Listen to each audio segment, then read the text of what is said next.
Mis queridos peregrinos, hoy tenemos la bendición de la lluvia, una lloviznita que vamos a sufrir poco porque vamos a entrar enseguida en el monasterio. Voy a tomar mi super mapa tecnológico y hace unos días estuvimos este es el Monte Carmelo, estamos en Haifa, estuvimos de este lado del Monte Carmelo y ahora estamos en la punta del Monte Carmelo. Es una pena, espero que el tiempo se abra un poco para mostrarles luego el mar. Estamos enfrente al mar. Este es el monasterio carmelita de Stella Maris, así se llama, Stella Maris, la estrella del mar. Aquí comenzó hace más de 8 siglos la orden del Carmelo, los padres carmelitas, y desde aquí se ha difundido en el mundo la devoción a la Virgen del Carmen. Queridos hermanos, hoy tenemos 2 temas complementarios, preciosos, que me fascinan y que son poco conocidos. Uno es la comunión de los santos, la comunión de los santos. Y completando el tema de la comunión de los santos y de la Iglesia, tenemos la maternidad de María como madre de la Iglesia. Vamos a entrar antes de que nos acabemos de calar completamente, y dentro les voy a explicar más sobre este monasterio y les voy a explicar, y vamos a tener nuestra catequesis y la misa. El padre responsable del convento, un padre italiano muy simpático, nos ha dado un permiso excepcional de tener la misa en el altar al lado de la escultura de la estatua de la Virgen del Carmen, una de las estatuas más bellas que yo conozco de la Virgen del Carmen. Vamos dentro antes de que acabemos de mojarnos. Queridos hermanos, el Monte Carmelo, como ya les he explicado en otra catequesis y hace también algunos meses, significa jardín de Dios. Y fue un lugar importantísimo en la antigüedad. Aquí vivieron numerosos profetas y desarrollaron su misión, entre ellos el grandísimo Elías.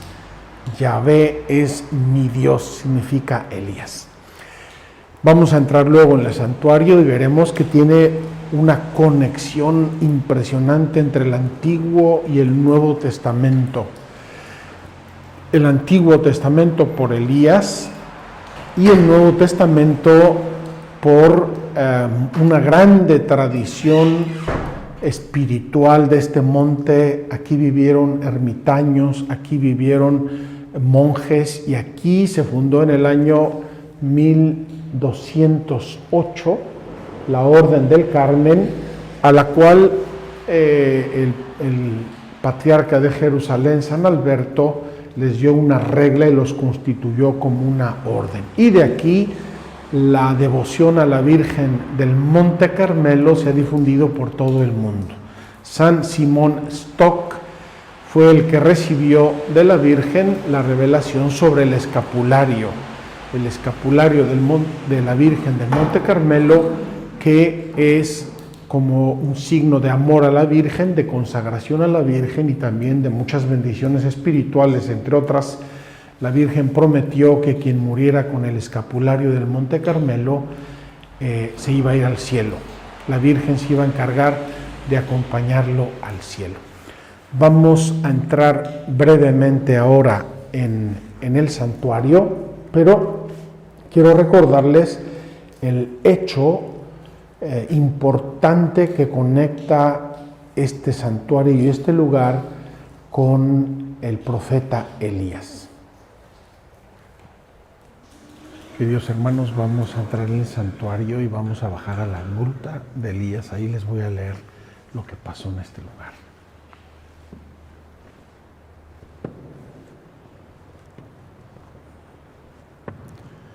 Aquí tenemos arriba el altar de la Virgen del Carmen con el Santísimo Sacramento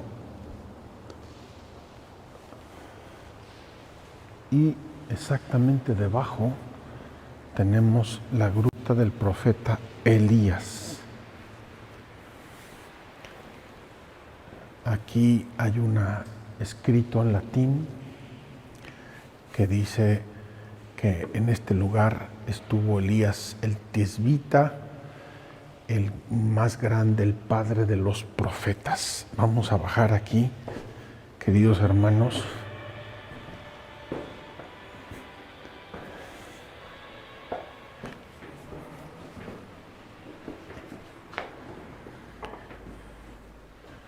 Aquí viene la gente, pone sus veladorcitas de colores medio psicodélicos. Esperamos que eso no turbe a los ángeles en el cielo.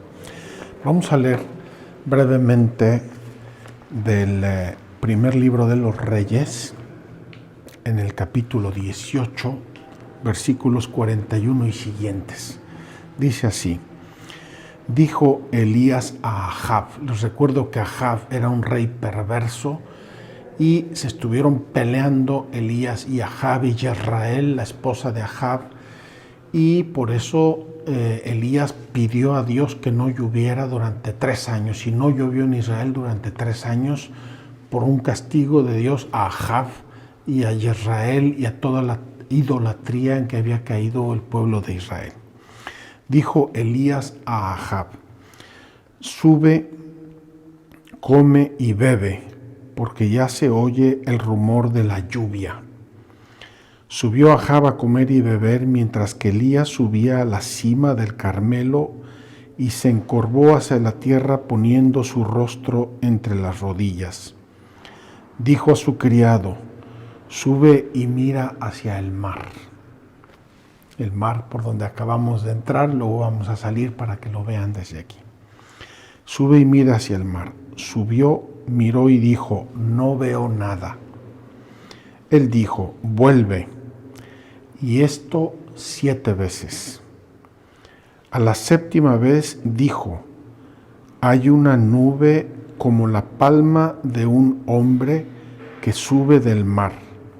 Entonces dijo: sube a decir a Ahab: unce el carro y baja, no te detenga la lluvia. Poco a poco se fue oscureciendo el cielo por las nubes y el viento, y se produjo gran lluvia. Ahab montó en su carro y se fue a Jezreel. La mano de Yahvé vino sobre Elías, que ciñéndose la cintura, corrió delante de Ahab hasta la entrada de Jezreel. Queridos hermanos, la historia del profeta Elías, ya se lo comenté en Musraca, es complicada. Un pleito entre el rey y la reina con Elías, que fue el único profeta que quedó fiel a Dios.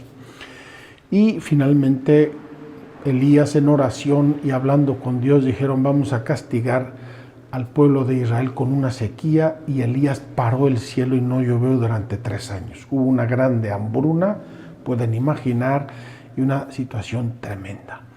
Vino Elías aquí a rezar, a pedirle a Dios que volviera a llover. Y es este pasaje que acabo de escuchar.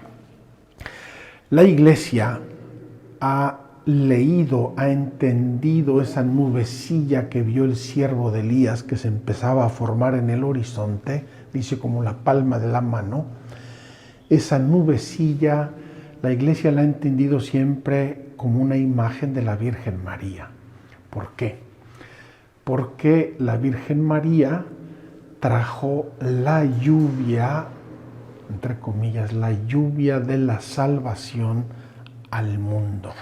Así como la sequía era una imagen del pecado original y sus consecuencias, la lluvia devolvió las cosechas, acabó el hambre, fue la salvación del pueblo en ese momento.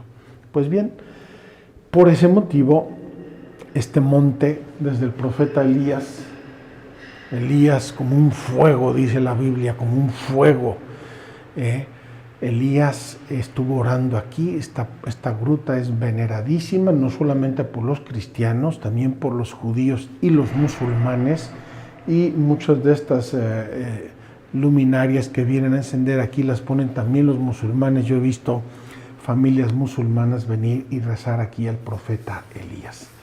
Queridos hermanos, fíjense qué estamos conjuntando el día de hoy. Los santos del Antiguo Testamento, la Virgen María, en esa imagen y en esta devoción preciosa a la Virgen del Carmen, y los santos del Nuevo Testamento, que somos hijos todos de la Virgen María. Vamos a pasar a nuestra catequesis en un momentito, pero no cabe duda, la devoción a la Virgen del Carmen y la Orden del Monte Carmelo ha sido un jardín de santidad. Nada más por mencionarles algunos. San Simón Stock, que recibió el escapulario. San Juan de la Cruz, Santa Teresa de Ávila, Santa Teresita del Niño Jesús, Santa Teresa de los Andes, Santa Edith Stein y muchísimos santos más. La Virgen, donde está la Virgen, crece la santidad, crece la iglesia, crece la comunión de los santos, y esta Orden del Carmen y este lugar nos lo prueban, nos lo muestran muy claramente. Vamos a salir de aquí y vamos a mostrar en este momento desde lejos el altar de la Virgen del Carmen, repito, una de las esculturas más bellas que yo conozco de la Virgen María en la advocación del Monte Carmelo. Se llama también la Virgen del Carmen la Estrella del Mar y se le venera en muchos países como la patrona de los marinos. ¿Por qué? Porque antiguamente los marinos se guiaban por la estrella, por las estrellas, era su GPS, las estrellas, y por eso a la Virgen en el mar turbulento, en el mar agitado, en el mar de la vida, la Virgen María es una estrella que nos guía hacia la salvación. Vamos a ver el altar de la Virgen María, que es precioso y que aquí los padres carmelitas cuidan y veneran con muchísima devoción. Ahí está en la parte alta de la gruta. En la parte alta de la gruta está el altar principal de esta basílica y ahí está la imagen que luego espero podamos ver más de cerca. Solo por completar nuestra narración, vamos a mostrar, aunque sea muy de lejitos, la cúpula de esta iglesia donde se ven muchos santos. Se ve la Sagrada Familia, se ven los grandes profetas de la antigüedad, Elías, Eliseo, y se ven otros muchos santos de la Orden del Carmen, así como también aquí en la iglesia hay pinturas y esculturas de los santos carmelitas, Santa Teresa de Jesús. Allá detrás está también Santa María Miriam de Jesús crucificado, la primera santa carmelita en Palestina, que fue canonizada hace apenas unos pocos años, y así. Mis queridos peregrinos, después de esta brevísima introducción al Monte Carmelo y al santuario Stella Maris y a nuestro tema de hoy, quiero pasar directamente a nuestra catequesis de hoy. Nuestra catequesis de hoy es una continuación, es una extensión del creo en la Iglesia. De hecho, el credo, el símbolo apostólico, dice simplemente lo siguiente: creo en el Espíritu Santo, la Santa Iglesia Católica, la comunión de los santos. Esta comunión de los santos es una explicitación de nuestra fe en la Iglesia. Es otro modo de entender la iglesia de Cristo. Y esta comunión de los santos no la dice, no la expresa así el credo niceno-constantinopolitano. La comunión de los santos, como ya les anticipé, tiene mucho que ver con la devoción, el amor a la Virgen María, y por eso me parece muy importante que hagamos esta catequesis aquí. Tenemos una santita preciosa que yo amo con todo mi corazón, que es Teresita del Niño Jesús. Estamos en un monasterio carmelita y vamos a tener la misa en el altar principal del santuario Stella Maris, es decir, en el santuario principal donde se venera a la Virgen del Carmen. ¿Qué nos dice el catecismo sobre la comunión de los santos? En primer lugar, ¿qué es comunión? Comunión es la unión de dos palabras, común y unión, común y unión. Es decir, en la unidad tener las cosas en común. Hablar de comunión entre personas significa normalmente que las personas están de acuerdo, que se llevan bien, que hay comunión. Hablar de comunión en la iglesia significa algo más profundo, significa que hay una unión espiritual por la fe, por la gracia, por los sacramentos y también por la disciplina de la iglesia. Nosotros estamos en comunión con el Papa, obedecemos al Papa. Si uno no está en comunión, porque se separa de la comunión visible de la iglesia. Si nos da tiempo, vamos a hablar también, por lo menos mencionar algo sobre la excomunión, es decir, cuando uno se sale de la comunión de la iglesia. Dice así el catecismo en el número 946. Después de haber confesado la Santa Iglesia Católica, el símbolo de los apóstoles añade la comunión de los santos. Este artículo es en cierto modo una explicitación del anterior. Como les digo, es otro modo de ver o de pensar en la iglesia. ¿Qué es la iglesia sino la asamblea de todos los santos? La comunión de los santos es precisamente la iglesia. Tengo que hacer una aclaración, queridos hermanos. Nosotros ahora, cuando hablamos de santos de altar, hablamos de santos de nichos y santos canonizados. En la antigüedad y sobre todo al inicio de la iglesia, santos eran todos los bautizados, es decir, santos son los santificados por la gracia del bautismo, por el amor y la redención de Cristo. Y así, en los Hechos de los Apóstoles, cuando se habla de los santos, se habla de los hermanos cristianos que han recibido la gracia del bautismo, al inicio de los mismos apóstoles y ya después de otros apóstoles, de otros presbíteros o de otros obispos que nombraron los mismos apóstoles. Entonces,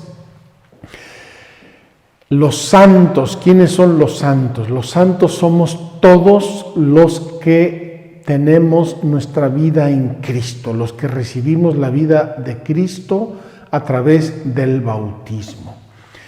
Y todos los que hemos recibido en todos los tiempos la gracia de Cristo a través del bautismo, vivimos en esta comunión, es decir, en una unión donde ponemos en común nuestros bienes, ciertamente los bienes espirituales y también, ¿por qué no?, algunos bienes materiales. Vamos a ver ahora más adelante esta comunión de los bienes. Como todos los creyentes forman un solo cuerpo, el bien de los unos se comunica, comunión, se comunica a los otros. Es pues necesario creer que existe una comunión de bienes en la iglesia. A mí me gusta mucho usar una imagen, los vasos comunicantes. Los vasos comunicantes significa que una persona muy santa, muy fervorosa, muy enamorada de Dios, muy sacrificada, muy evangélica, pues contagia a su alrededor las cosas buenas y santas. Así como les dije un día que el que se junta uno que tiene pulgas, antes o después se le suben las pulgas, así pasa con las cosas buenas.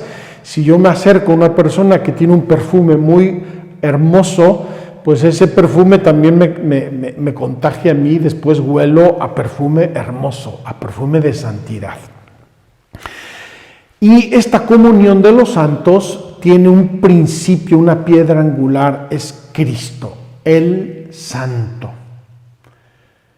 Hermanos, si estamos unidos a Cristo por el bautismo y Cristo es el Santo de los santos, es Dios, por Cristo y por la comunión de los santos nos transmite, nos comparte todos esos bienes espirituales.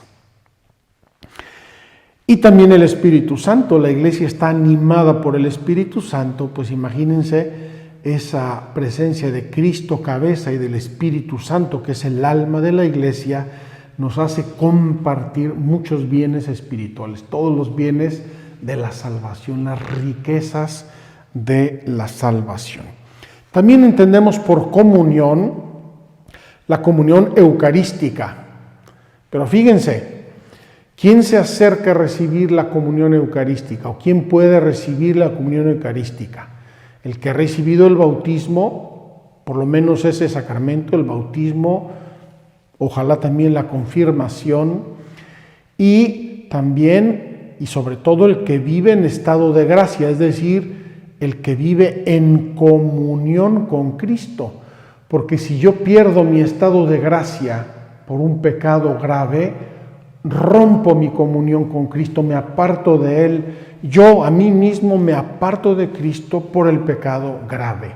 Los pecados veniales y los pecados leves ya sabemos que no rompen esa comunión. Los pecados graves rompen esa comunión y entonces no puedo acercarme a recibir la Sagrada Comunión. Yo mismo por mis pecados me excomulgo, me salgo de la comunión eucarística. La comunión de los bienes espirituales tiene varios elementos preciosos, uno más hermoso que el otro. Primero, es la comunión en la fe de la iglesia. Es la comunión en la fe de los apóstoles. Dice al inicio de los Hechos de los Apóstoles que los discípulos acudían asiduamente a la enseñanza de los apóstoles, a la comunión, a la fracción del pan y a las oraciones. Queridos hermanos, qué elementos tan preciosos de esta vida en común que comenzaba a formarse como una familia, la familia de Dios. Y acuérdense que en Pentecostés había gente de muchos lugares, de muchas naciones, de diversas lenguas. Pues todos ellos se unían en esta comunión, la comunión de la fe. Estaban de acuerdo todos en las enseñanzas de los apóstoles. Segundo, la comunión de los sacramentos. Todos los que recibimos los mismos sacramentos participamos de los mismos bienes, es decir, vivimos en la misma comunión. La máxima expresión de esta comunión es la comunión eucarística. Cuando todos nos acercamos a recibir el mismo pan, formamos todos un mismo cuerpo. Si uno no se acerca porque no puede o porque no quiere, no está aceptando esa comunión sacramental o comunión en los sacramentos.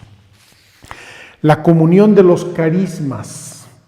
La iglesia reparte los dones de Dios. La iglesia comunica, transmite las gracias, los beneficios espirituales, de modo que cada uno le otorga el Espíritu, gracias y dones, para el bien común, para la comunidad, para la comunión. No hay carismas solamente a título personal. Este es para que yo sea quien sabe qué, encerrado en un armario. No. Es para la comunión de la iglesia, para el bien de toda la iglesia. Es como las células. Una célula cancerígena contagia a las demás. Una célula sana refuerza y vivifica a las demás. Tenían todo en común, dice los Hechos de los Apóstoles, incluso sus bienes materiales. Queridos hermanos, al inicio del cristianismo, los primeros cristianos pensaban que Cristo iba a volver pronto a juzgar a vivos y muertos, que el mundo se iba a acabar pronto, y por eso entró en los primeros cristianos este deseo de vender todo, deshacerse de todo, estar libres, preparados, y ponían todo en manos de los apóstoles. Y los apóstoles distribuían los bienes entre todos. Uno de mis profesores de teología nos platicaba de esto y nos decía que era como una primera forma de un comunismo santo. No estaré yo tan de acuerdo, pero dice, y ni ahí funcionó. ¿Por qué? Porque hay que trabajar y hay que trabajar hasta el fin de la vida para mantener los medios de subsistencia. Si yo vendo ahora el Vaticano y le doy el dinero a los pobres, dentro de un mes no tenemos Vaticano y tenemos los mismos pobres. Los bienes de la iglesia y los bienes materiales que también participan de la comunión se tienen que usar con otros criterios que el de dar hasta que se acabe todo y después ¿qué hacemos? Pero es verdad, queridos hermanos, que aquí entra un concepto importantísimo de la doctrina social de la iglesia. Es decir, los bienes materiales, todos los bienes materiales, empresas, dinero, casas, coches, etcétera, etcétera, etcétera, el cristiano los usa como administrador. No te vas a llevar nada al otro mundo, nada de nada. Dicen que al rey Felipe II lo enterraron por su propia voluntad y en el funeral llevaban la caja de muerto y tenían las manos salidas. Y dice, quiero que la gente vea que no me llevo nada de este mundo, me voy con las manos peladas. Hermanos, ninguno de nosotros se va a llevar de este mundo nada, ni un centavo, ni un alfiler, ni un botón de la camisa. Entonces somos administradores, estamos de paso, somos la iglesia peregrina y por lo tanto somos administradores también de los bienes materiales. Y por eso los bienes materiales tienen una dimensión social, una dimensión caritativa, una dimensión eclesial. Por eso la iglesia nos pide colaborar en la misión de la iglesia también con nuestros bienes materiales, el diezmo que la iglesia pide y que ojalá todos cumpliéramos religiosamente para colaborar con la misión de la iglesia. Y finalmente la comunión de la caridad. Queridos hermanos, la comunión de la caridad hace que entre más amor haya, el cuerpo esté más unido, más compacto, más santo, más transparente. Todo lo bueno y santo que hace una persona se refleja en todo el cuerpo de Cristo, que es la iglesia. Y si uno hace mal y peca, daña esa unión, daña esa salud del cuerpo de Cristo. Luego sigue, queridos hermanos, la comunión entre la iglesia. Había antiguamente una terminología ahora un poco superada, pero la voy a usar si me permiten. La iglesia tiene 3 niveles de miembros, si me permiten, es un poco impropia mi terminología. La iglesia triunfante, es decir, todos los bautizados que murieron en la gracia de Dios y que están en el cielo, canonizados o no canonizados. La iglesia purgante, los que están en el purgatorio pero van a llegar al cielo. Y la iglesia peregrina o la iglesia militante se llamaba antes. ¿Por qué? Porque la vida es una lucha. Tenemos que ganarnos el cielo, hay que luchar y hay que luchar contra el mal. La iglesia militante. Estas tres grupos de gentes, todos los que hoy somos cristianos y vivimos en esta tierra, estamos luchando unidos a Cristo, unidos al Papa, nuestros pastores, vivimos en esta comunión, somos la iglesia militante. Vivimos en comunión con la iglesia purgante porque nuestros hermanos que ya murieron, aunque no hayan entrado definitivamente y totalmente a la presencia de Dios, pero están camino del purgatorio, nadie se condena, antes o después todos llegan al cielo. Y los que ya llegaron al cielo, que son santos y están en la presencia de Dios y alaban a Dios con los ángeles y los santos y todos los arcángeles y los coros celestiales. Hay de aquí el tema de la intercesión, es decir, de la súplica, de la oración, del influjo positivo entre la iglesia triunfante, purgante y militante o peregrina.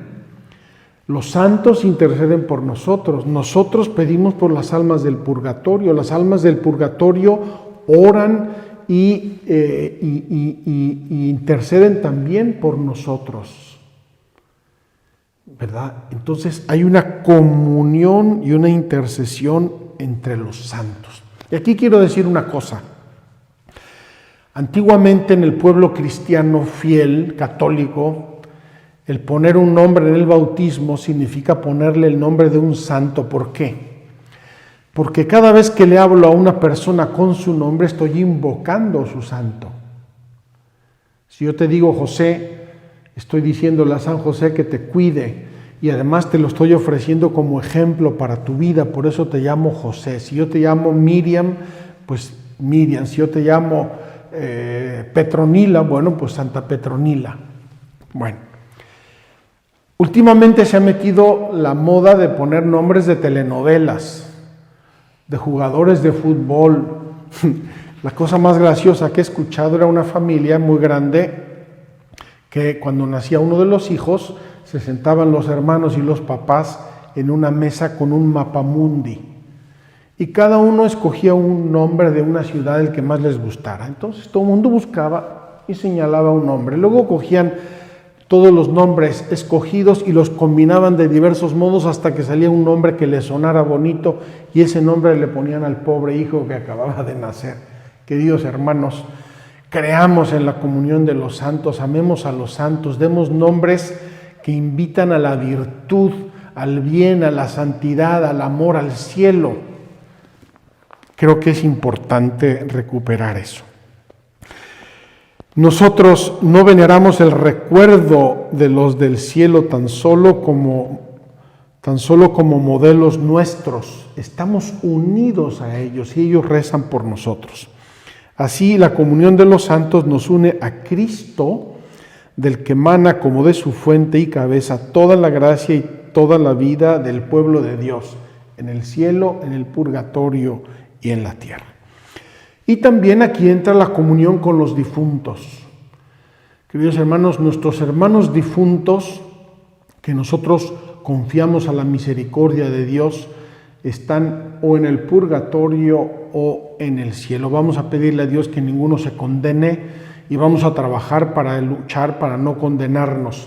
Sabemos que se puede uno condenar, eso dice el Evangelio, si uno muere en pecado grave, en enemistad con Dios deliberadamente porque quiere, Dios no lo puede obligar a salvarse.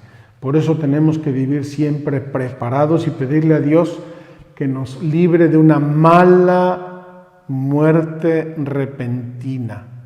Hay buena muerte repentina si uno está preparado y mala muerte repentina si uno no está preparado para el cielo.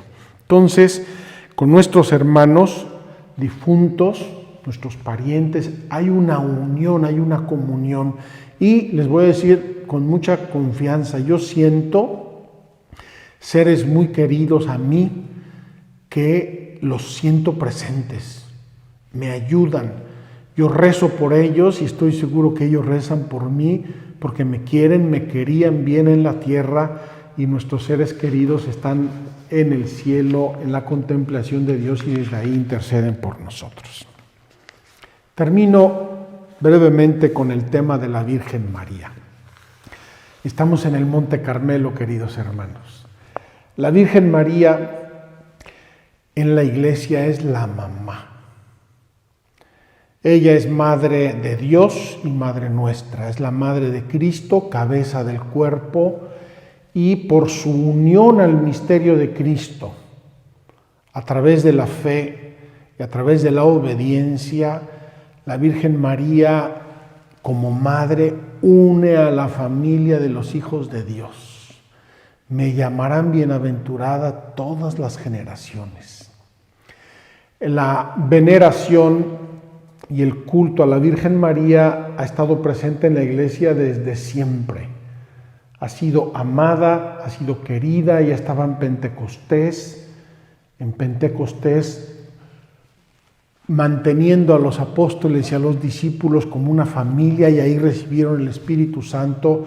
Y desde la antigüedad más remota hay oraciones preciosas a la Virgen María. Una de las oraciones más antiguas es esta: bajo tu amparo nos acogemos, Santa Madre de Dios. No desprecies las súplicas que te dirigimos en nuestras necesidades, antes bien líbranos de todos los peligros, oh Virgen gloriosa y bendita.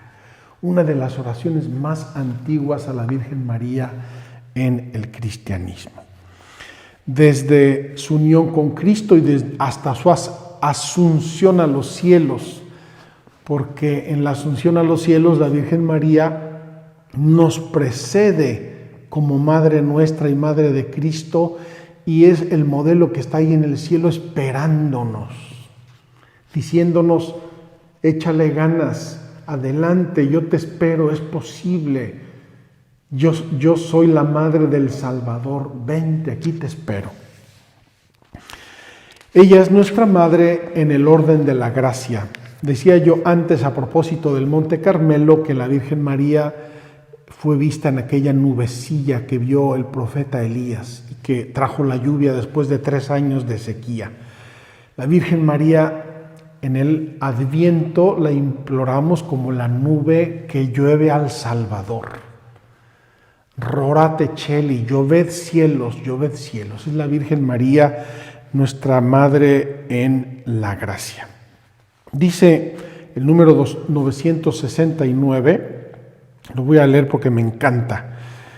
Esta maternidad de María perdura sin cesar en la economía de la gracia, desde el consentimiento que dio fielmente a la Anunciación y que mantuvo sin vacilar al pie de la cruz, hasta la realización plena y definitiva de todos los escogidos.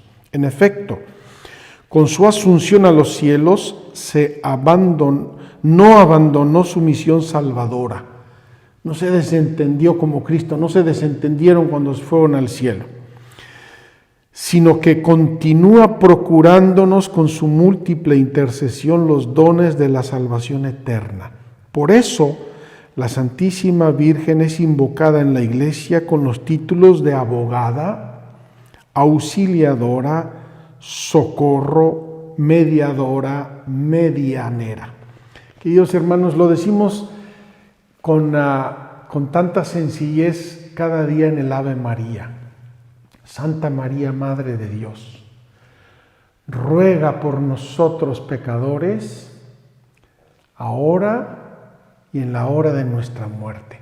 Creemos que María desde el cielo, en la comunión de los santos, es nuestra Madre en la vida cristiana, en la salvación, en la vida de la Iglesia, y está intercediendo por nosotros. El culto que los cristianos damos a la Virgen María, esto es bueno aclararlo, es un culto, no es el mismo culto que le damos a Dios. La Virgen María es excelsa, es grandísima, es santísima, la Santísima Virgen María, pero no es Dios, es una criatura. Entonces la amamos, la veneramos, la imitamos, pedimos su intercesión ante Dios pero no le damos un culto, se decía en la teología antiguamente, de latría, es decir, de adoración. Aquí nos traiciona un poco el uso del lenguaje moderno, ¿verdad? La mamá que le dice a su hijo, ay, te adoro, mijito, te adoro. No, no, no. Nosotros adoramos propiamente dicho solamente a Dios. Y a la Virgen María la veneramos. La veneramos, es decir, la imitamos, la admiramos, la queremos, creemos en su intercesión, le agradecemos los favores que nos obtiene, pero no la adoramos. Aquí los protestantes nos atacan a los cristianos, ¿verdad? Que adoramos a los santos, que adoramos a la Virgen María. Ni a los santos ni a la Virgen, a nadie adoramos más que a Dios. Los veneramos, los reconocemos por su santidad, creemos que interceden por nosotros, vivimos en la comunión de los santos. Termino. La Virgen María es el Typus Ecclesiae, es en pequeño, es el modelo de toda la Iglesia. En ella se realizó en la perfección todos los pasos, todos los dones, todos los carismas, las pruebas, la santificación y la glorificación que nos espera a nosotros. Hablar de la comunión de los santos y dentro de la comunión de los santos hablar de la devoción y del amor a la Virgen María es conectarnos con el cielo. Dice el Catecismo, la Virgen María es nuestro signo escatológico, es decir, de los bienes futuros, de los bienes definitivos. Por eso, aquí en el Monte Carmelo recordamos la Virgen María como estrella del mar, Stella Maris, la estrella que guiaba a los marineros en sus travesías en el mar, en la noche sobre todo, y que a nosotros también nos guía en el camino de nuestra vida. Termino con un paréntesis muy accesorio. Hace unos días circuló un video y espero podérselos compartir. Un video sacado por esa, no sé cómo llamarlo, nave o no sé cómo se llama, que llegó a Marte y que aterrizó en Marte hace unas semanas. Y bueno, dice, ha mandado imágenes, videos, dicen qué sonidos, yo no lo he percibido todavía, no lo he experimentado, pero sí vi el video.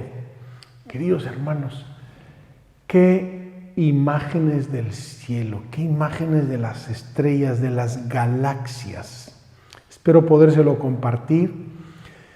Es impresionante el cielo. Esto me hace pensar en dos cosas. Primero, cuando Dios le dijo a Abraham, tu descendencia será más numerosa que las estrellas del cielo. Es un cielo que ya nosotros no conocemos, no lo podemos ver por la contaminación luminosa de las ciudades y de tantas cosas. Pero en Marte, donde no hay esa contaminación, esa sonda o no sé cómo se llame, sacó unas imágenes del cielo espectaculares. Espero compartírselas. Así debió ver Abraham el cielo que Dios nuestro Señor le prometió, las estrellas del cielo de las cuales Dios nuestro Señor le prometió una descendencia. Las arenas del mar sí las tocamos y las vemos con más facilidad, pero el cielo ya no, y es preciosísimo. Y en medio de ese cielo maravilloso, queridos hermanos, reluce la Virgen María, la estrella del mar. Creo que en parte por esto la fe se simboliza con la estrella, una estrella que tiene que ver con Abraham, que tiene que ver con la Virgen María, que tiene que ver con el cielo, que tiene que ver con Dios. Vamos a pedirle a Dios en este Monte Carmelo que renueve nuestra fe, que la Virgen esté presente, que los que nos antecedieron como buenos cristianos, nuestros padres, nuestros abuelos, nuestros amigos, los sacerdotes que hemos conocido, los papas que hemos conocido en nuestra vida y que ya están en el cielo, que intercedan por nosotros y que nos jalen para llegar con ellos un día a la gloria del cielo.